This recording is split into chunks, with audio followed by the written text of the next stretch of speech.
কুফানগরীতে এক নাস্তিক ছিল। সে বলে বেড়াতো আমি আল্লাহরে দেখি না তাই মানি না।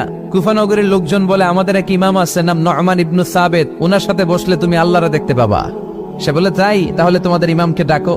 সাইয়েদনা ইমাম আবু হানিফা টাইম দিলেন, এই জুমার দিন, আজকে জুমার দিন না, এই জুমার নামাজের পরে ঠিক ভর দুপুরে 2টায় সবাই আমরা একত্রিত হব। নাস্তিকও আসবে, সাইয়েদনা ইমাম আবু হানিফাও আসবে। জুমার সালাতের পরে লোকের বন্যা বয়ে গেল, বাঁধ ভাঙা জোয়ার, অনেক মানুষ। নাস্তিক এসেছে, লক্ষ লক্ষ লোক এসেছে, আসে নাই ইমাম আবু হানিফা। আসে না আধা ঘন্টা, 1 ঘন্টা, 2 ঘন্টা পরে আসছে।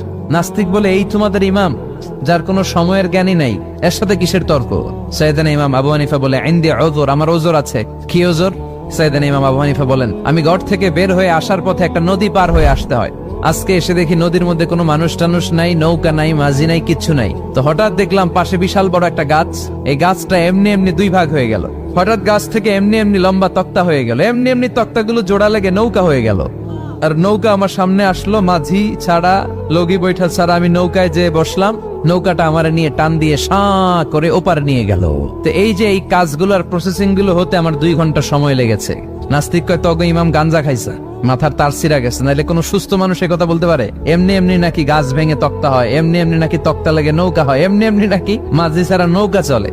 সাইয়েদনা ইমাম আবু হানিফা বললেন এই তো আপনি লাইনে চলে আসছেন, আপনারে বুঝানো এখন আমার খুব সহজ হবে। এমনি এমনি গাছ কাটে না করাত ছাড়া, এমনি এমনি তক্তা জোড়া লাগে না, নৌকা হয় না মিস্ত্রি ছাড়া, এমনি এমনি নৌকা চড়ে না মাঝি ছাড়া। তাহলে এত বিশাল বড় আকাশটা কেমন করে এমনি এমনি হলো? জমিনটা কেমন করে এমনি এমনি হলো? সাগর, মহাসাগর, পাহাড়, মরুভূমি কেমন করে এমনি এমনি হলো? এগুলোর একজন স্রষ্টা আছে না নাই? নাস্তিক কয় তাই তো, আসলেই তো আমি হাদারাম, আসলেই তো আমি উল্লুক্কা পাঠা। এইভাবে তো আমি কখনো ভেবে দেখি নাই, এইভাবে তো কখনো চিন্তা করি নাই। ও ইমাম, তুমি আমার ঘুমন্ত বিবেককে জাগিয়ে দিয়েছো, তুমি আমার চোখের সামনের পর্দাটা উঠিয়ে দিয়েছো, তুমি আমার দৃষ্টিভঙ্গিকে পরিবর্তন করে দিয়েছো।